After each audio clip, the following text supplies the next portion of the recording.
Okay, I wanted to go ahead and shift over to people with the most pressure going into the 2023 season and training camp. And I want to pull up the roster here, and we'll answer more questions as we go here. But I think this is interesting.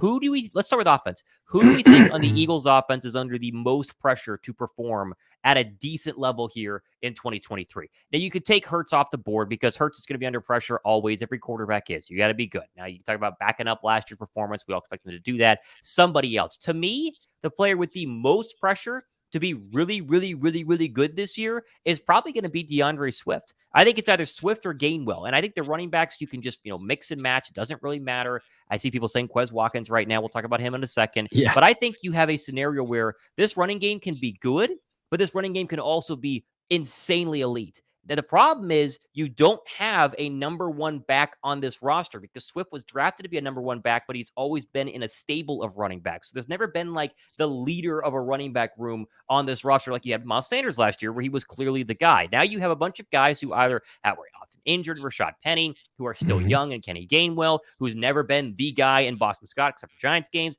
and DeAndre Swift, who was supposed to be the guy and then basically got booted out of his football team during his prime and wasn't given carries. To me, Swift, Penny, Gainwell are the three people who have the most pressure going into this season because they can really take Philadelphia from a great running team last year to an elite running team that you just can't stop if they play well enough. Yeah, that's completely fair, and I don't necessarily disagree with you. I know we get Quez for a lot of comments there, yeah, and that's a very hot topic. But if you talk about the volume that's going to be had, like the running back, whoever that is going to probably get more than Quez. Now, he could win the wide receiver 3 job, and yes, right. He'll have some opportunities. So hopefully he makes the most of those in the bigger moments because. I saw the report, and I know I was talking with Joe Castro earlier in the week about his drop percentage and it being very similar to some upper echelon receivers. But it's like, is the difference of when he has those drops or when he has those mistakes, right. It seems to be the higher level game. So, but going back to the running back position, I mean, it's interesting because you trade for DeAndre Swift and immediately it's like, RB1, he's going to have a phenomenal year. We can't wait, which I'm totally excited for that. But it's very easy to forget about the other two running backs. It's very easy to forget about Rashad Penny because whenever he first came over, it's like, oh my gosh, this guy averages 6 yards a carry. He's a beast if he could just stay healthy, which I still think if he could stay healthy, I mean, I'm excited to see what he can do behind the offensive line. Right. But then let's not forget Kenny G, right? He was the best running back on the Eagles team in the playoffs. I don't think that you could argue that. I mean, if you want to say Miles Sanders, I mean, maybe, but you're going to have to make a strong case against that. I would say it's Kenny Gainwell, and the stats, the numbers back it up. A lot of times, Miles was not as productive. All of a sudden, you insert Kenny G, there you go, another chunk yardage. So, I mean, he knows the offense. He's very comfortable with this offensive line running in this system with Stoutland because, let's not undervalue this.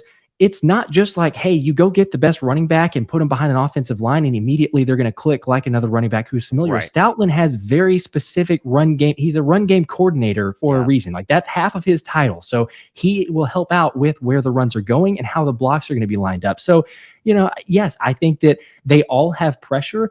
I don't know who's going to end up getting the bulk of the carries, or if, it wouldn't surprise me too, if by the very end of the season, assuming, no injuries, because that's always a possibility. But if there's no injuries there, you could have a very even, third split almost, with those three running backs, because they all present their own, areas of strengths because again, Kenny G knows the offense. He's good out of the backfield. You can throw it to him. He's got kind of more of that halfback mentality. I think Penny could be phenomenal, especially when you need more of the bruiser. You get in the goal line situations, run it in. And then Swift seems to be probably the most of the all around between those. But again, you come back to okay, how quickly is he going to assimilate? And he's also had some injury issues. So I would agree. The running back, there is some pressure there.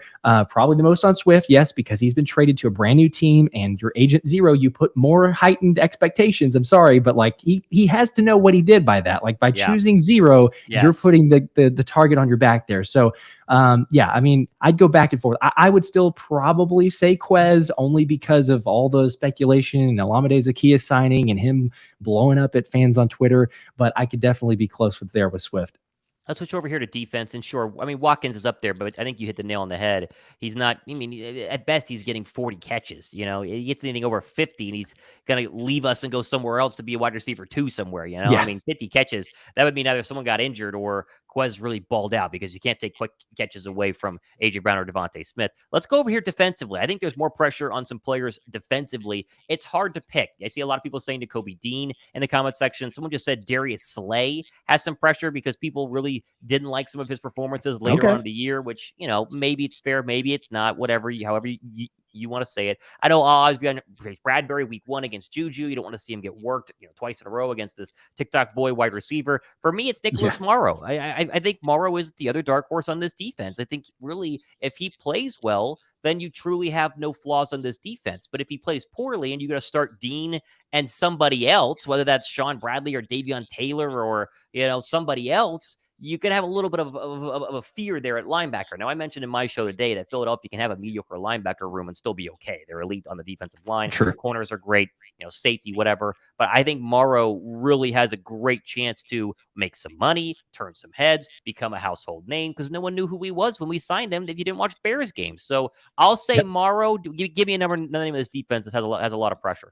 Yeah, I mean, I might just keep it in the same lineup, or I guess with the same positional battle. And I know a lot of people are saying Jordan Davis and Kobe Dean, but it might be the easy pick here. But, I would say, to me, I don't disagree necessarily of like Morrow does have some pressure, but also like he's a new player coming over. To me, it's Kobe Dean, right? Because I mean, he even said in his presser today that he was ready to play last season. Like, he understood he's waiting behind Kazir White and TJ Edwards, but like he was ready. According to himself, he was ready. So you say that. You also were drafted for a reason. You had a lot of hype. You fell in the draft, got a chip on your shoulder, all the hype and everything going into this season. And we've got so much more time before we get to the regular season. So, I mean, to me, I think it's got to be Kobe Dean, because for all those reasons mentioned, I mean, you got all your dogs here. You got all your Georgia dogs. You're going into this season. You have to show up now. Now, I think that he's going to live up to the hype. I said on one of my shows, I actually think that he is going to be close and flirting. This may sound crazy, but I think he will flirt with a Pro Bowl season. Wow. I really do. I think that he is going to have a phenomenal year. Again, let me just put the caveat out there, barring injury, because I think that discredits anything. But I think if he stays healthy, I really do. I believe in Kobe Dean. I think that all of the expectations that the Eagles had for him were valid. And just because he didn't make it on the field last season does not mean that he doesn't have that capability. So I am looking forward to that. But at the same time, I think that's why he has the most pressure. Princess Gamer says, let's see how Dean leads his teammates, how he can lead by example on the defense. Robert Elisandrini, you say your last name? Josh Sweat is good. We'll need to step up even more. I'll second that. Josh Sweat came into the league. He was, not supposed to do much because he had the serious knee injury at Florida State, and he didn't do much early on. And then he kind of sparked and was like, wait a second, you might have someone really, really good here. And he wasn't bad last year, but there wasn't that double-digit, insane sack 15, as Reddick kind of took over, which is fine.